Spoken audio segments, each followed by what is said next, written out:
All right, everybody, welcome back. Today we are serving up a custom tailored prep session just for you all. That's right. We are talking all about how to absolutely crush it if you are interviewing for the role of business service manager. And look, I know there's a ton of resources out there, but we're doing this RoleCatcher style. Yeah, we are diving deep into the data. Exactly. So we're going way beyond just like generic tips. Okay, we're going to unpack what interviewers really want to see and, more importantly, hear from you based on real career and interview data. I'm excited. Are you ready to code this role? Oh, I am so ready. Yeah. So let's kick things off with the role itself. Now, both the career guide and interview guide, they both define a business service manager. But I noticed there are some subtle little differences, right? Yeah. Like 1 minute you're orchestrating services, which sounds very grandiose, and then the next you're like ensuring needs are met, which is still super important. Yeah. So how do we reconcile those two? What are interviewers really getting at? It's almost like a conductor who also makes sure everyone has their tickets, right? Like it's that balance. And the snacks. Don't forget the snacks. And the snacks. But it really highlights that they want someone who can manage, obviously, but really understand those client needs on a deep level. So strategy and execution. Yes. Yeah. I like it. Okay, so let's get down to brass tacks, right? Let's imagine you're in the interview hot seat. You've aced those first few questions. You're feeling good. And then they hit you with this. How do you ensure business services are delivered efficiently and effectively? Like that "and" to me is just doing a lot of heavy lifting in that sentence. It's not just about getting it done. It's got to be done well. And I feel like there's a lot to unpack there. Yeah, and this is where that interview guide that we have, it's packed with insider tips. It's really interesting because they highlight that interviewers are really looking for that thought process here, not just a robotic answer. Yeah, like don't just give me a line. Tell me how you think. Yes, exactly. And it's all about balancing those quick wins with the long-term value and impact. So it's not just about checking boxes. It's about moving the needle, right? Exactly. Now, the approach section of this question mentions breaking down projects, setting those metrics, using data. That's like classic project management 101, right? Which, by the way, the career guide also emphasizes as a must-have skill. But I'm guessing real-world examples are going to be key here. You can't just say, oh, yeah, I'm organized. You can't just say that. Show them. Did you streamline a process? Did you use a project management tool like a pro? Great. Now tie that back to the client. Did it save them money? Did it increase their market share? That's that effectiveness they're craving. Just tell me, show me. Exactly. I love it. But in the avoid section screams this, don't get lost in the hypothetical. No hypotheticals. This actually happened. You did this. These were the results. Yes. And you know what? Here's where I think you can really wow them, right? Yeah. The career guide talks about how the business services world, it's always changing. What if you were to say, after you answer the question, so how would you adapt this approach for efficiency and effectiveness, considering insert relevant industry trend here? Yeah. Like, boom. Now you're not just answering the question, you're showing that you are informed, you are proactive. It's impressive. You are 3 steps ahead, my friend. I like it. All right, let's move on to another question. And this one always makes me I get a little tense, I'm not going to lie, when I see this one. How do you manage stakeholder expectations? Because let's be real, managing expectations is an art form. Oh, it is. It really is. So how do we even begin to answer that one? I think it's helpful to think of that word liaison that comes up in the career guide, right? It's about building those mutually beneficial professional relationships. Which we all know. Sometimes that's easier said than done. Sometimes it's a lot of personalities competing priorities. Oh, yeah. And the insights really highlight that interviewers are looking for someone who can walk that tightrope. It is a tightrope walk, and communication is your balance pole, right? Yeah. So the approach suggests outlining that process. How do you gather those requirements? Who's looped in and when? How do you handle those disagreements? Because they will happen. Oh, they will happen. Any particularly memorable disagreements come to mind? Let's just say I've learned the hard way that transparency is your best friend. I was working on a project once. 2 stakeholders had completely different visions, right? Instead of trying to play referee, I brought everyone together, laid out the constraints, had a real conversation. Oh, that. Did we achieve perfection? No, but we found a compromise. And sometimes that's the win. Compromise, clear communication. I'm writing all of this down. Write it down. And the avoid section is very, very clear on this one.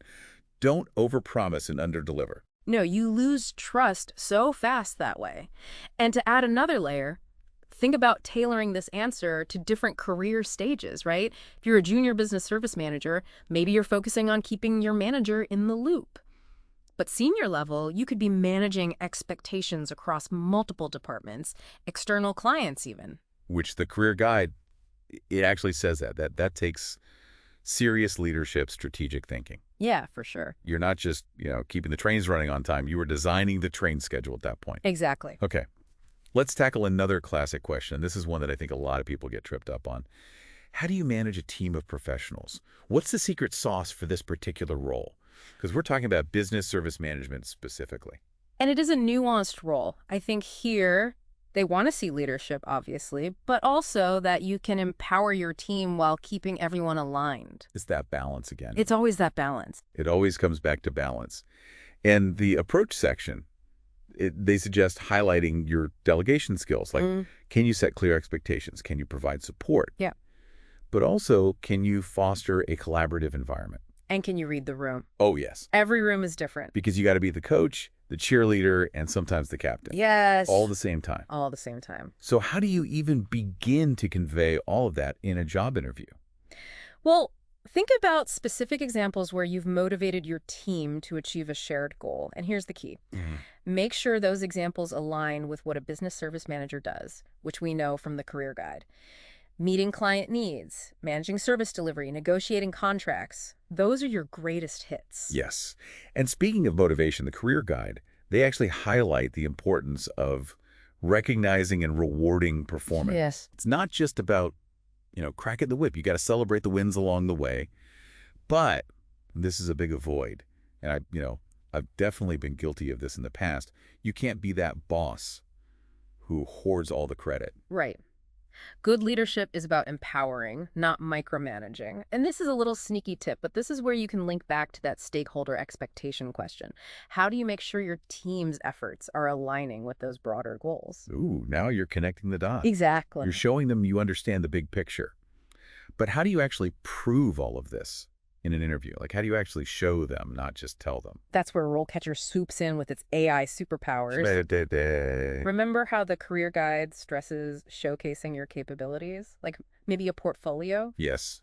Because it's one thing to say you're great, but I want to see it. Exactly. And that's where RoleCatcher can say, hold my drink. Because it analyzes your experience, the specific job description, and highlights the projects that showcase those skills the best. So instead of just listing everything, you've got like a highlight reel. Exactly. You're curating. And it goes beyond just the portfolio. Remember how the career guide talks about tailoring your CV? Oh, yes. RoleCatcher's AI. It can actually look at job descriptions and suggest improvements, making it super relevant to each specific role. So it's like having a personal brand manager for your career. Yes, exactly. That's incredible. It is. Okay, we have covered so much already, and I feel like we're just getting started. So before we move on, let's take a quick pause, catch our breath, and just recap some of the key takeaways so far from this first part of our deep dive. So we've talked about, really understanding what interviewers are looking for. Yeah. Right? And especially that balance of efficiency versus effectiveness. Right. You can't just check things off a list. You got to have that impact. Yeah, it's not just about working hard.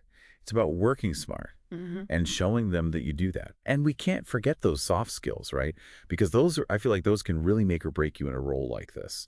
Talking about managing stakeholder expectations, navigating disagreements, leading a team. Absolutely. And that's where RoleCatcher, with its AI, can really help you shine. Because remember how the career guide was talking about tailoring your CV for each job? Oh, yeah. RoleCatcher will actually look at that job description and give you suggestions, like make it really relevant to each specific role. It's like having a personal tailor, but for your resume. Exactly. Amazing. But what about actually prepping for those behavioral questions? Yeah. The ones that make you dig deep and give those really specific examples. How do you even prepare for that? Well, the STAR method is your best friend here, and the interview guide talks about this. So using that situation, task, action, result method to structure those answers. So it's like you're telling a really compelling little story. So instead of just being like, I'm a great communicator, you're like, let me paint you a picture. Yes, exactly. And it really showcases those skills and the experience because you've got the receipts. You do. And speaking of those leadership skills, I know the career guide talked about the importance of, recognizing and rewarding performance, Yeah. which I think is huge. This could be a great time to pull out an example of how you've done that in the past, right? Like, how have you motivated your team or celebrated a win? For sure. Celebrate those wins. Absolutely. But, and I'm sure we've all been there, what happens when things don't go as planned? Like, how do you answer that dreaded, tell me about a time you failed question? Nobody likes to talk about that. Oh, it's the worst, right. But it's all about how you frame it. So the interview guides suggest really focusing on what you've learned from that experience. Like, how did you grow? What did you learn? So instead of like, I messed up, it's like, I learned a really valuable lesson. Yeah, and you can even take it one step further and tie it back to the specific role. So like, because of that experience, I learned XYZ, which I know is super important for a business service manager because You're bringing it full circle. full circle. That's brilliant. I love it. But let's get back to RoleCatcher for a sec, because we've talked about how its AI can help you with those resumes, cover letters. But what about like the actual interview? Can it help you practice? Oh, 100%. Really? They have this awesome AI interview simulator, so you can practice answering those common interview questions, but tailored to the role that you're interviewing for. Oh, that's smart. Yeah. And get this, it even gives you feedback. No way. Like, are you using enough examples? Are you clear? Are you concise? Oh, it's like having a little interview coach right in your pocket. Exactly. That's amazing. Okay, we've covered, again, so much good stuff here. We've talked about showcasing those skills, those concrete examples, the STAR method, obviously, the AI power of RoleCatcher. It's blowing my mind. It's a game changer. But before we move on to our final part, let's just take a second and recap what we talked about in this segment. Okay, so we talked about all these amazing tips and tricks, right? We've got showcase your skills, we've got the STAR method, we've got the AI-powered tools. Like, it's a lot. But what's the common thread here? What are we really trying to do? I think it boils down to you have to show them that you're not just a candidate. You're that future top-performing business service manager. Right. Right. They have to see that you get it, you've thought about the role, the challenges, the company. This isn't just any job for you. And that's where those like subtle details can really make a difference. Totally. Remember how the career guide was talking about understanding company culture? What if, instead of just answering a question about conflict resolution, you flip it and ask them about their approach? Ooh, interesting. Right. Yeah. So now you're not just answering a question, you're starting a dialogue. You're showing that you did your homework. Yes. You're genuinely curious. And it's like that, you know when you get a cappuccino and they do that little like sprinkle of cinnamon on top? Yes. It's like that. It just elevates the whole thing. I love that analogy. So it's about being prepared, yes, but also being present, be engaged, be curious. But let's be real, interviews are nerve-wracking, Oh, yeah. even with all the prep in the world. Yeah. So any like last-minute tips for calming those pre-interview jitters? Yeah. We've all been there. Remember, you're also interviewing them. This is a two-way street. So do your research. Come prepared with questions about the company, their vision, the challenges they're facing. The career guide actually has some great pointers on that. Yes. It's not an interrogation, it's a conversation. Yeah. You're both trying to figure out if it's the right fit. Exactly. And hey, even if this particular opportunity doesn't work out, every interview, it's a learning experience. Absolutely. Yeah. So as we wrap up this deep dive into becoming a business service manager, what are the key takeaways? If our listeners could only remember like 3 things, what would they be? Number 1, preparation is key. Understand the role. Research that company, practice your answers. Yes. And especially those answers that show off your ability to manage, strategize, and lead. That's what they're looking for. Yes. Those are your superpowers. Show them off. Exactly. Don't forget those subtle things too, right? Tailoring those answers, STAR method, showing that genuine curiosity. It's the little things. It really is. And of course, use those AI-powered tools, thank you, RoleCatcher, They're game changers. for making this process so much smoother. All right, you heard it here first, folks. You got the skills, you got the knowledge, and now, thanks to this deep dive, you've got the insights to absolutely crush that interview. Go out there and show them what you're made of, because you got this. And remember, this is just the beginning. The business services world is constantly changing, so stay curious, embrace those challenges, and never stop learning. That's a wrap on this deep dive. Until next time.